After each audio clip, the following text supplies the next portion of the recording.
Olá pessoal, bem-vindos a mais um vídeo aqui do nosso curso de Física 3. E hoje eu vou falar sobre processo de eletrização, né? Até peço desculpa aqui pelo cenário um pouquinho mais bagunçado, mas vocês vão perceber que é por um bom motivo. Já temos aqui o eletroscópio de folhas, né, que eu vou utilizar mais para o final do vídeo, então acompanhe aí primeiro algumas definições, alguns conceitos importantes. Depois vamos fazer isso na prática, né? Vamos realizar um experimento para poder demonstrar aqui alguns dos conceitos estudados, certo? Então vamos aqui à nossa apresentação para que eu possa aqui trabalhar com vocês esses conceitos importantes aí para nós. Então, nós vamos apresentar aqui esse conceito, mas só recuperando algo que a gente já viu, né? Algo que a gente já deu uma olhada aí há alguns dias, né? O que significa dizer que um corpo está neutro ou carregado, eletrizado, né? Que é um outro nome comum da gente utilizar nesse aspecto que a gente quer aqui. É interessante a gente observar que quer dizer o quê? Quer dizer que quando eu falo que um corpo está neutro ou carregado, significa que eu tenho um número, né? De cargas, né? Uma diferença, um desequilíbrio entre o número total de cargas. Como assim? Quando eu contar, né? Se fosse possível contar, né? Só para a gente entender isso aqui. Número de partículas positivas e negativas, se houver um desequilíbrio entre essas quantidades, quer dizer que o corpo está carregado eletricamente ou eletrizado, certo? Então a gente pode dizer a um nível aí um pouco mais fundamental, né? É uma diferença entre o número de prótons e o número de elétrons, certo? Ao dizer que um corpo está eletrizado ou carregado, a gente subentende-se que há, então, um predomínio, né? A gente gosta sempre de falar em relação ao número de elétrons, né?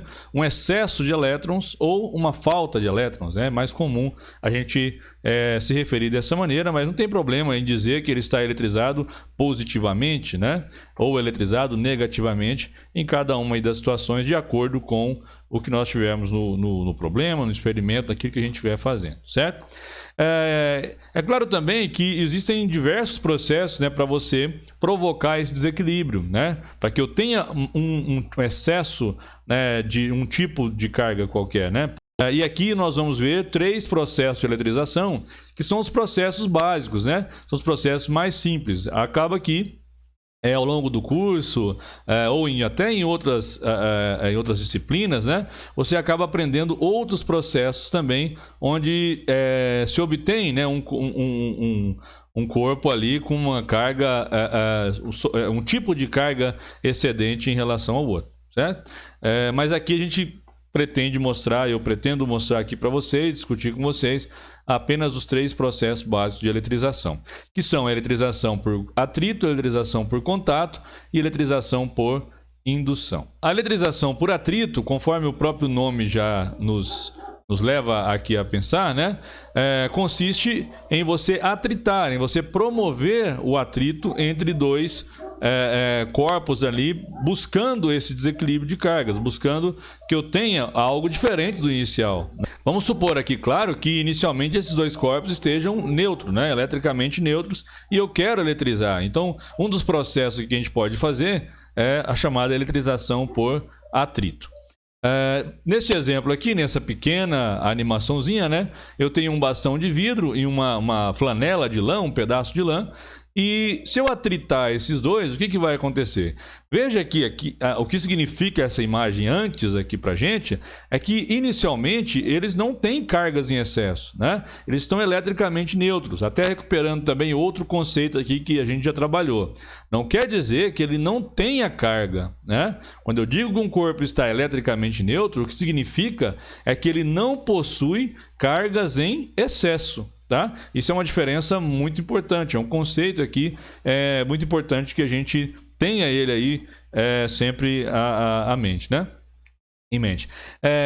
Então, se acontece esse processo de eletrização, esse atritar aqui é esfregar mesmo, né? Eu vou ali esfregar um corpo contra o outro, e aí nós temos aí, depois desse processo, desse ato, né? Os dois corpos eletrizados. Veja que os dois corpos são eletrizados com cargas de sinal diferente, né? Outro detalhe aqui é que a quantidade que eu tenho, né, de carga em um e no outro elas são iguais aqui, mas não em módulo, obviamente, mas isso não é uma mera coincidência, né? É para lembrar o seguinte, que se a quantidade total de carga inicialmente era zero nesse sistema, considerando os dois corpos como sendo o meu sistema, após o processo, né, um sistema isolado aqui, essa quantidade de carga tem que permanecer a mesma.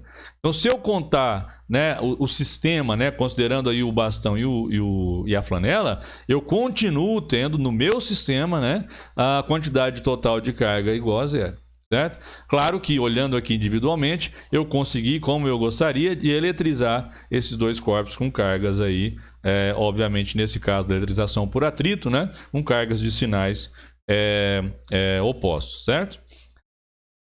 A execução ela é mais fácil nos isolantes, mas não quer dizer que é impossível num condutor, né? É porque se eu for utilizar um corpo de material condutor, por exemplo, um bastão ali de material condutor, o que eu deveria fazer, né? Pensem aí por um instante. E se alguém pensou, ó, eu teria que colocar um cabo isolante ali, algum material para segurar que fosse isolante, pensou corretamente. Porque do contrário, essas cargas ali, quando você tenta eletrizar, eu tenho uma conexão com a terra, se eu estiver segurando na minha mão, que é através do meu próprio corpo. Então eu precisaria de um material isolante para segurar ali aquele bastão, caso ele fosse um bastão metálico, né? Daí então nós podemos falar, né, de uma série aqui importante, que é chamada de uma série triboelétrica, né? O que é essa série? Eu preciso decorar essa série aí? Não, né? A gente não tem que decorar isso. Mas entender, né? Claro que essa seta aqui ela já está indicando para a gente o seguinte, que estes materiais, né, que estão aqui mais acima, eles têm uma tendência maior a perder elétrons, enquanto esses que estão mais abaixo, uma tendência maior a ganhar elétrons. Então, pegando o nosso caso que a gente fez ali do vidro e da lã, então o vidro ficou eletrizado positivamente e a lã ficou eletrizada negativamente. Não foi isso que a gente viu, né? Se eu pegar aqui, como eu até escrevi no slide para vocês, um pedaço de couro com a lã, né? Eu teria o couro positivamente e a lã negativamente, né? Meio estranho esse exemplo aqui, mas só para a gente entender que aquele que está lá mais acima, né, com o outro mais abaixo, e eu poderia fazer essa comparação aqui com qualquer um, por exemplo, né? O vidro com papel, né? Ou o papel com os plásticos que estão aqui mais abaixo. Aí no caso o papel tenderia a ficar com uma carga positiva e os outros com carga negativa e assim por diante, certo? Então a gente precisa não memorizar isso aqui, mas entender que se caso for dado uma série para eu analisar, e essa é uma das maneiras de como isso pode ser, né, abordado, cobrado da gente, aqueles que estão mais acima a tendência maior a perder e os mais abaixo a tendência maior a ganhar elétrons, certo? Outro processo de eletrização interessante, né? Até entrou antes aqui um detalhezinho, mas a gente vai falar sobre isso. Eletrização por contato, né? Aqui eu tenho um corpo previamente eletrizado. Esse corpo previamente eletrizado, ele pode ser de material condutor ou material isolante? Será? Vamos pensar, né? E esse corpo que eu quero eletrizar, ele pode ser de material condutor ou isolante? Já pegando essa pergunta. Então vamos analisar aqui primeiro o que aconteceria e depois a gente discute essa questão de ser ou não de material isolante. Então nesse caso, se você coloca em contato, veja que aqui eu não vou esfregar, que seria uma potencialização desse contato, né? Mas eu vou apenas encostar um no outro, né? Eu vou encostar um no outro, e aí quando eu faço isso, aquele corpo que estava previamente neutro, né? Ele cedeu alguns elétrons, né, para o outro corpo, neutralizando ali algumas cargas positivas, e aí em consequência ele ficou eletrizado com uma carga positiva. Tá vendo como que a gente gosta de pensar nisso aqui? Então deixa eu tentar voltar para a gente ver isso aqui novamente, né? Olha só, presta atenção nesse detalhe. Outro detalhe, né? Aqui eu tenho 1, 2, 3, 4, 5, 6, 7, 8 cargas positivas, né? Então a minha quantidade de carga aqui seria relativa a essas 8 cargas positivas. Obviamente, aquilo que eu tenho a gente está analisando só o excedente aqui, né? E aí, quando eu coloco em contato, olha o que vai acontecer. Eu tenho 3 elétrons aqui, né? Na nossa representação, claro, né? Saindo aqui, neutralizando esses 3 carguinhas positivas, o que leva então a 3 cargas positivas nesse outro corpo. Ou seja, após o contato, né, não se ligue tanto a essas quantidades, mas ao entendimento aqui, né? Após o contato, os 2 corpos vão ficar eletrizados com cargas de mesmo sinal, né? Diferente lá da eletrização por atrito, onde ao fazer ou realizar ali aquele procedimento, os corpos ficam eletrizados com cargas de sinal diferente. E outro ponto, aí sim, falando na quantidade, né? É que quando você olha ali, ó, eu tinha inicialmente 8 cargas apenas naquela bolona azul ali, naquele corpo representado assim, na maior, caso alguém tenha problema com cores, né? E quando você encostou um no outro, teve essa transferência ali de carga, então eu tenho agora, novamente, né, considerando o sistema, eu continuo tendo 8 cargas ali em excesso, né? A minha quantidade de carga seria relativa a essas 8 cargas em excesso. Ou seja, houve conservação da carga. Então, nesse meu sistema isolado, eu continuo observando aí o que a gente falou no aspecto da conservação da carga, né? Agora, é possível nos isolantes? Até é possível, mas aí qual que é o problema, né?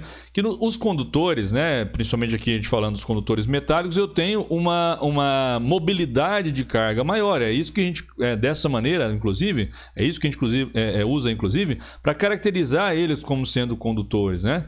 Agora, nos isolantes, o que eu poderia conseguir é algo mais localizado e não distribuído no corpo. Então, uma eletrização local ali, algo ali, uma troca de carga muito localizada e não uma eletrização do corpo como um todo. Então esse é um ponto importante também da gente pensar aqui quando fala desse tipo de eletrização, ok? Mas acho que bem simples de entender, né? As duas aí, esses detalhes aí em relação à eletrização por atrito e a eletrização por contato. E aí nós temos também uma aqui também importante, que é a eletrização por indução. Então, no caso da eletrização por indução, a gente já tem uma diferença básica aqui, né? A gente vai ver, vocês vão perceber já diretamente qual é essa diferença que eu estou falando, né? Eu tenho aqui novamente um corpo inicialmente neutro, né? Nesse caso aqui, esse corpo inicialmente neutro, ele deve ser de material condutor, né? Já adianto esse ponto. E um outro corpo, né? Que ele está previamente eletrizado, parecido com o que a gente tinha no contato, mas qual que vai ser a diferença? Vamos ver. Esse corpo previamente eletrizado, a gente chama ele de indutor, e o corpo que eu quero eletrizar, eu chamo ele de induzido, né? São nomes só, né, que a gente costuma utilizar, nada tão assim né, imprescindível, né? Se eu aproximo aqui, e aí é a diferença, né? Eu não vou encostar, eu vou apenas aproximar. Tá? Então veja que aqui eu não coloquei em contato, né? Não tem contato aqui, ó. Teve apenas uma aproximação entre esse indutor e o induzido. Esta aproximação ela vai levar a uma separação de cargas lá no meu induzido, aquele corpo que eu quero eletrizar, né? Então isso que eu vou ter representando aqui, né, para gente, seria essa situação, uma separação de cargas. A gente pode pensar o seguinte, que essas negativas aqui desse corpo, né, inicialmente neutro, elas querem ficar o mais longe possível, né? Enquanto as positivas vão sobrar aqui mais próximo, certo? É essa a ideia mesmo que a gente tem que ter.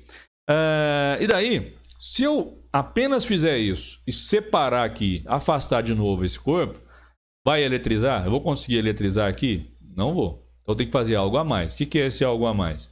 Eu vou, inclusive a gente vai fazer isso na prática com o pequeno experimento que eu vou fazer com vocês, né? Nós vamos fazer aqui uma ligação com a Terra, um aterramento, né? Quando eu faço isso, eu não posso ainda afastar o indutor. Por quê? Quando eu faço isso, o que vai acontecer?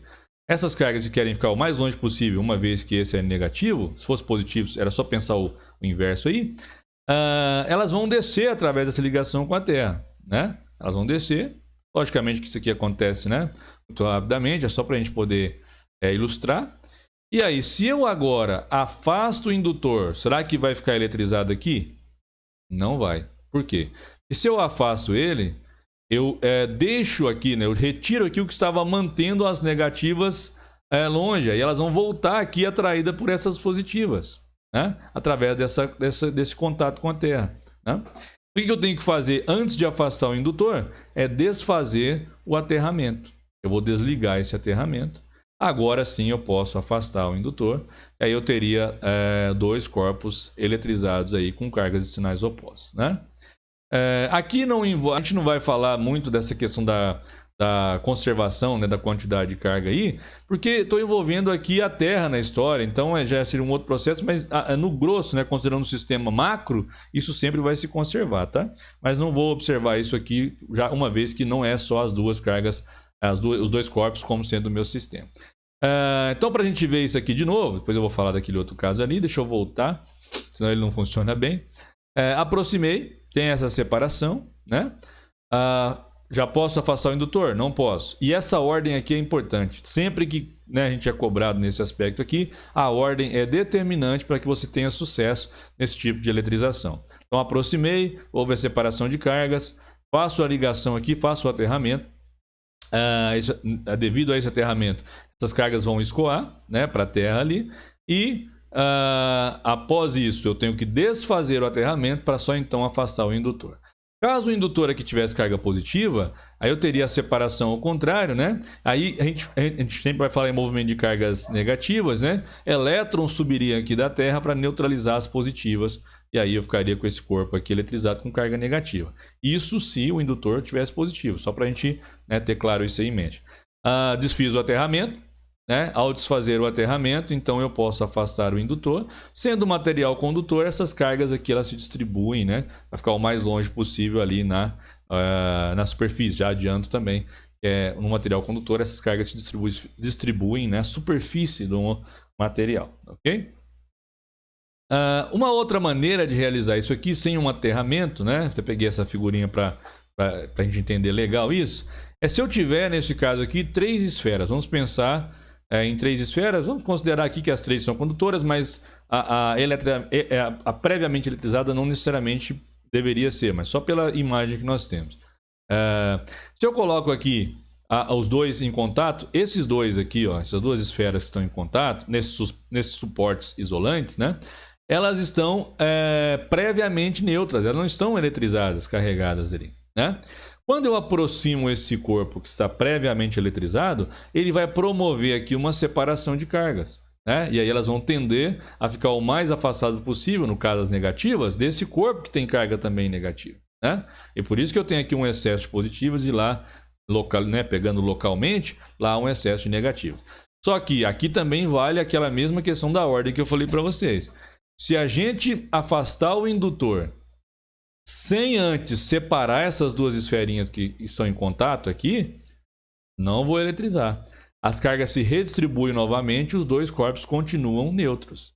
Não tem aqui essa imagem, mas a gente tem que saber que se eu não afastar esses dois que estão em contato aqui antes de afastar o indutor, eu não vou chegar na eletrização que eu queria. E aí isso é o processo, é a figura 4 aqui, né? É a parte 4 da figura, quando o indutor, elas foram então separadas e só então o indutor foi afastado aqui dessa que ele estava próximo e finalmente eu tenho as duas eletrizadas, nesse caso então com cargas de sinais opostos, certo? Então também é uma maneira de eletrizar utilizando a indução. Por quê? Porque não há aqui contato entre essa que estava previamente eletrizada e as demais. O contato está entre as duas neutras. Se eu só fizesse o contato entre essas duas neutras, sem ter essa outra aqui eletrizada aproximando, eu ia conseguir eletrizar também? Não iria, né? Então, além dessa ordem, esse ponto aqui específico é relativo à eletrização por indução, tá? E aí a gente pode concluir algo que também é interessante, né? E aqui muita gente às vezes vacila um pouquinho, que um corpo eletrizado, ele sempre atrai um corpo neutro, né? Um corpo eletrizado, um corpo carregado, sempre atrai um corpo neutro. Estando o corpo aqui, sendo ele, melhor dizendo, de material condutor ou material isolante, né? A diferença é que, ao a gente falar de uma indução, a gente pode falar, quando é no caso de um isolante, numa polarização. É um outro termo aqui também utilizado. Mas a conclusão importante é que sempre haverá, né, a atração entre um corpo eletrizado e um corpo neutro, né? Aqui tem até essa representação entre as setinhas, né? A força de atração, querendo mostrar aqui já que é um vetor, né? Que ela é maior do que a de repulsão, pegando aqui essa ideia da distância, mas não precisam se preocupar muito com esse detalhe, que nós vamos estudar isso numa próxima aula, né? Relacionado a como é a dependência, né, da força entre cargas elétricas de acordo com a distância de separação entre elas, ok? E agora eu vou, né, aplicar pelo menos boa parte do que a gente viu aqui num experimento utilizando um eletroscópio de folhas, né, que está aqui, né, já tinha mostrado para vocês, nosso ator aqui, está aqui em cima. E nós vamos utilizar aqui boa parte do que a gente estudou, né, do que a gente viu nesse vídeo, nesse experimento. E eu fiz ele com... bem simples de fazer, né, se alguém quiser fazer, para poder brincar com isso, né. Eu fiz utilizando um pote de Nutella vazio, e não comi toda a Nutella, nem gosto de Nutella. Um arame para o corpo dele, né? E duas folhinhas, 2 pedacinhos de papel alumínio, né? Para ser as folhinhas que vão abrir de acordo com o que a gente fizer, ou fechar. E em cima, né, no arame, eu coloquei também um pouquinho de papel alumínio embolado, fazendo uma bolinha ali, como vocês vão ver depois, ok? Então vamos partir para essa parte aí do experimento. Então, pessoal, aqui nós temos eu coloquei aqui as 2 câmeras, né, para que vocês possam ver bem o que eu quero, né? Então, nessa menorzinha eu vou mostrar para vocês quando eu fizer alguma coisa aqui, né, com a minha mão, vocês vão perceber, né? E eu estou aqui com um canudo, né? Estou com um canudinho aqui, vou chegar mais longe para vocês verem, né? E eu vou utilizar, né, esse canudo e um papel, né? Papel toalha normal de cozinha, para realizar aqui um processo primeiro de eletrização por atrito, né? Então vejam só, eu vou esfregar aqui, eu vou realizar aqui, né, um processo de eletrização por atrito, né? E o que a gente pode perceber? Antes disso, se eu aproximar aqui, ó, pegar uma caneta aqui que eu não fiz nada com ela. Então se eu aproximo a caneta aqui, ou alguma coisa assim, ó, ela não vai acontecer nada, tá vendo? Não aconteceu nada, né? E isso já era esperado. Agora, se eu pego aqui, ó, estou atritando, né? Estou aqui esfregando esse bastão com a papel toalha. A hora que eu aproximar, vamos ver o que vai acontecer. Fiquem de olho ali no interior do eletroscópio, na câmera maior, né? O que vai acontecer? Ó, vejam só, conseguem observar bem? Ó, vou afastar, olha novamente. Tem um delayzinho aqui na câmera, mas dá para vocês verem isso aí, né? Ó, vejam só. Ok? Deixa eu colocar de novo o anteparo, ver se melhora um pouquinho aqui na hora de vocês observarem, né? Dá um contrastezinho de melhora. Olha lá, né? Não estou encostando, só aproximando. Vejam só, né? Tá tendo um delay, pessoal, na câmera aí. Vocês desconsiderem só esse detalhe, né? Não contava com ele. Ok? Mas vocês viram que abriu, né? O que quer dizer isso? Que esse corpo aqui que eu esfreguei, né, com o papel, né? Esse canudo que eu esfreguei aqui com o papel, ele ficou eletrizado, né? E aí, ó, eu estou aqui novamente, né, eletrizando aqui. E quando eu aproximar, vai aparecer lá, né? Vai demonstrar, né, que esse corpo está eletrizado. Quando eu afasto, fecha, né? Novamente, desconsiderem esse pequeno delay que está tendo aí na imagem, tá? Ok? Agora, o que eu vou fazer também? Eu vou realizar aqui um processo de eletrização por indução, que a gente viu, né? No caso da indução, o que eu tenho que fazer? A ordem é importante, como eu disse para vocês, é extremamente relevante aqui, né? Eu vou aproximar, abriu ali, certo? Vou encostar o meu dedo, vai fechar. Vou tirar, eu sou o aterramento aqui no caso, né? Aí eu vou afastar o indutor e o corpo ficou eletrizado. Olha lá que ficou aberto, né? Ali as folhinhas de alumínio, né? Olha que interessante. E bem simples de demonstrar, né? Certo? Ó, e vou fazer de novo. Vou encostar que vai fechar, ó, né? Descarregou, vai fechar. Vou fazer novamente e depois brincar um pouquinho aqui com essa situação. Estou aqui atritando o canudo com o papel. E aproximei, abriu lá, ó. Agora eu encostei, fiz o aterramento, retirei, afastei, ficou eletrizado, certo? Olha, como nesse caso eles ficam eletrizados com cargas de sinais opostos, quando eu aproximar o meu canudo ali de novo, né, o que vai acontecer? Olha só. Ele vai fechar, fechou, abriu, fechou, abriu, fechou, abriu, fechou, abriu, abriu, né? Ok? Por que isso aconteceu? Como eles têm cargas de sinais opostos, quando eu aproximo aqui o meu bastão carregado, ele puxa, né? Ele atrai essas cargas aqui para cima, né? E aí quando eu afasto, né, distribui novamente, né, por todo o material, todo o corpo do eletroscópio, já que é metálico. E aí, aquelas folhinhas, elas querem ficar o mais longe possível, né, uma vez que elas estão eletrizadas com cargas de mesmo sinal, né? Então, quando eu faço isso, é por isso que abre ali, né? Agora, quando eu aproximo, ele vai fechar, já uma vez que tem cargas de sinais opostos entre o bastão, né, e o corpo do eletroscópio. Afastei, ele abre novamente, assim vai.